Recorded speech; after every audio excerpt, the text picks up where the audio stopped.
cabelos castanhos, aproximadamente na altura dos ombros, tem os olhos castanhos. Hoje eu estou usando uma camisa preta com várias figuras aqui do personagem Mickey.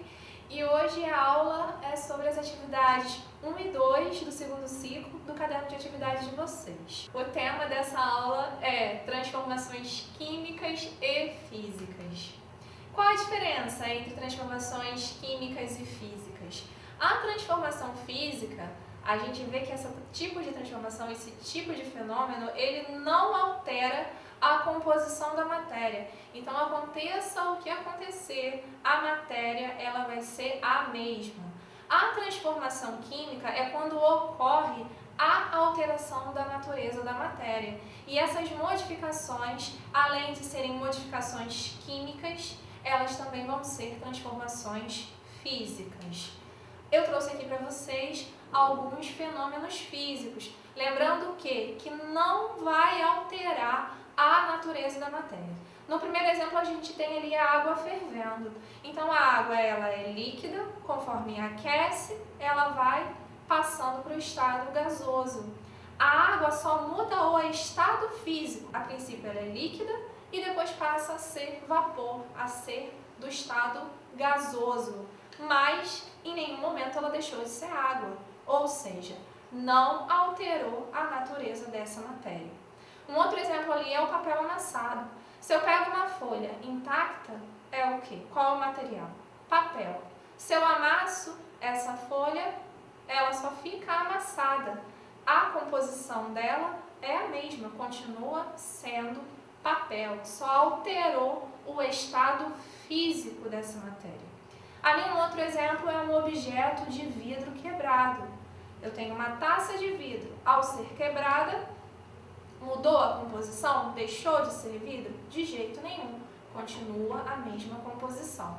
E um outro exemplo é o cubo de gelo derretendo. A água, quando é cubo de gelo, está no estado sólido.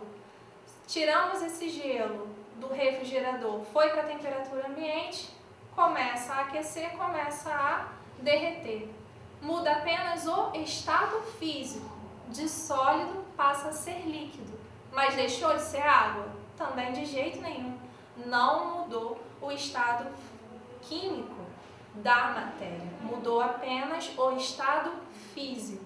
Então, isso é fenômeno físico. Quando se altera o estado físico de um material, mas a sua composição química permanece a mesma.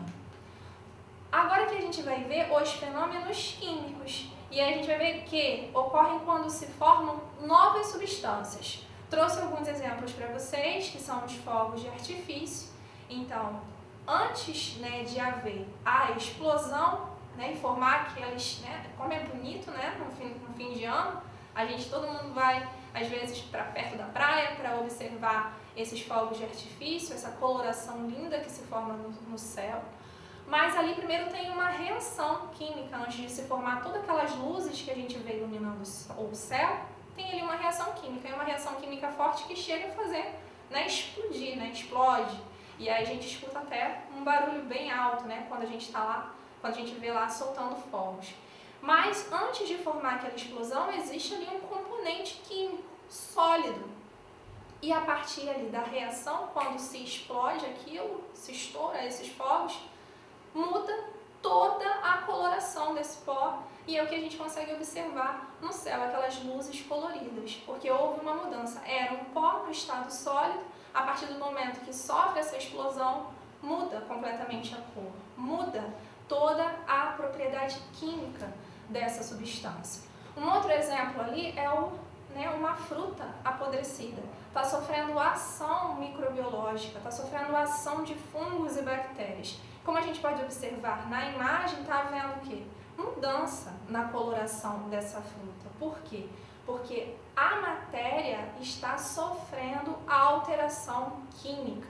E a gente consegue, além de tudo, ver essa mudança de cor, que é essa alteração química, e consegue também ver ali uma alteração física dessa fruta apodrecida. Outro exemplo ali nessa imagem é a madeira queimando. A madeira, antes de ser queimada, ela tem uma estrutura, conforme se provoca ali a combustão, que é um tipo de reação química, essa madeira começa a entrar em chamas e sua composição química se altera, além da cor e ali do estado físico dessa madeira. Um outro exemplo é o prego enferrujado. Ele, quando a gente compra um prego, este prego, ele tem uma coloração prateada. Conforme é submetido ao tempo, às reações químicas que são proporcionadas pelas condições ambientais, vai enferrujando e adquire uma outra coloração. E aí é só para reforçar esse conceito de fenômeno químico, porque os objetos eles vão serem modificados não só quimicamente, mas também fisicamente, a partir desses fenômenos. Então, como detectar uma transformação química? Então, a gente pode detectar de algumas formas, através da mudança de cor, da formação de chama, da variação da temperatura, se a temperatura aumentou, se a temperatura diminuiu, da libertação ou liberação de um gás, através da formação de um sólido ou através da liberação de um cheiro. Então, todas essas formas a gente consegue perceber que houve sim uma transformação química. Então, apenas só para resumir, transformação física, não há alteração química da composição da matéria. Fenômeno químico, há alteração química da matéria, ela deixa de ser uma substância e passa a ser outra substância. Além disso, há também alteração física que é perceptível, como mudança de cor, formação de chama e entre outras alterações. Continuando ainda falando sobre fenômenos químicos, a gente tem um exemplo de uma reação química muitíssimo importante, que é a combustão. Para essa reação química acontecer, é necessário que exista um combustível e um comburente. O combustível ele pode ser sólido, líquido ou gasoso e vai ser um material que vai ser oxidável, que vai ser consumido durante essa reação. E o comburente geralmente é o oxigênio, e o oxigênio está presente no ar.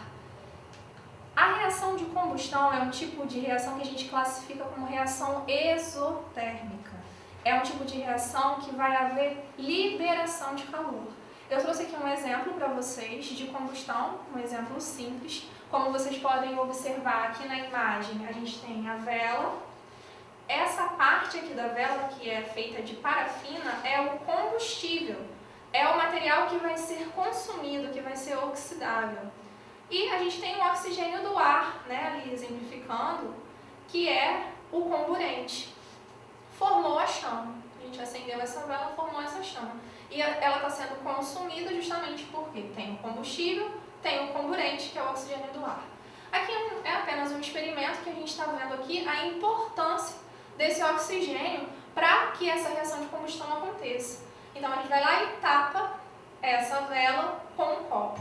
E aí ela fica ali um tempo, com esse copo, sendo ali tapada. E o que acontece com o oxigênio? Todo o oxigênio do ar está do lado de fora.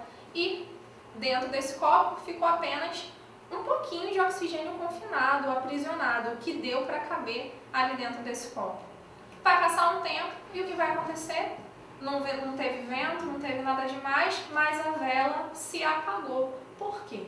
Porque todo o oxigênio que estava aprisionado, que estava dentro desse copo, foi consumido. Então, se acabou o comburente, acabou também a reação de combustão. Então, para que uma reação de combustão aconteça, é necessário que haja combustível e comburente. Se acabou um dos dois, a reação também acaba, também é interrompida. Bom, nesse slide aqui a gente vê a frase: não estamos no caminho de atingir as metas de mudança climática. Então a gente tem aqui uma imagem, um desenho de 1912, o pessoal ali no Titanic, no navio, e o navio, o que aconteceu? Ele bateu no iceberg, tinha iceberg lá no oceano, tinha aquele grande bloco de gelo que causou essa catástrofe, nesse navio. E em 2012, a gente tem ali um navio e olha o que está acontecendo. Cadê o iceberg? O iceberg ele foi o quê? Derretido, o gelo derreteu. Por quê? Porque o planeta ficou tão quente que não tem nem mais gelo se formando nos oceanos. Então é uma forma de ilustrar como ainda estamos distantes de atingir essas metas de mudança climática. Isso aqui é realidade? Talvez ainda não seja uma realidade que seja tão perceptível, mas já está acontecendo. Em 2015 houve um acordo lá em Paris que os países eles se comprometeram a diminuir as emissões de gás carbônico. Então eles se comprometeram a diminuir os processos de desenvolvimento que causavam esses efeitos tão intensos de emissão de gás carbônico. Mas é preciso estar muito atento, porque esse gráfico aqui mostra que se até 2100 essas medidas que esses países prometeram realizar não forem cumpridas, pode acontecer da temperatura aumentar de 4,1 a 4,8 graus Celsius. As pesquisas mostram que o ideal, que o melhor seria que todos eles seguissem, e como mostra aqui no início do gráfico, nessa parte azul, que esse aumento de temperatura até 2100 chegasse no máximo a 2,8 graus Celsius. Mas isso aqui é necessário que todo mundo colabore. Seguindo as atuais políticas, pode ser que aconteça de variar entre 2,8 e 3,2 graus Celsius, que não seria tão ruim, mas ainda assim vai trazer consequências negativas. Mas, se os países não cumprirem o que estão prometendo, em 2100 até 2100, as consequências por conta do aquecimento global em nosso mundo, nosso planeta, vão ser sérias.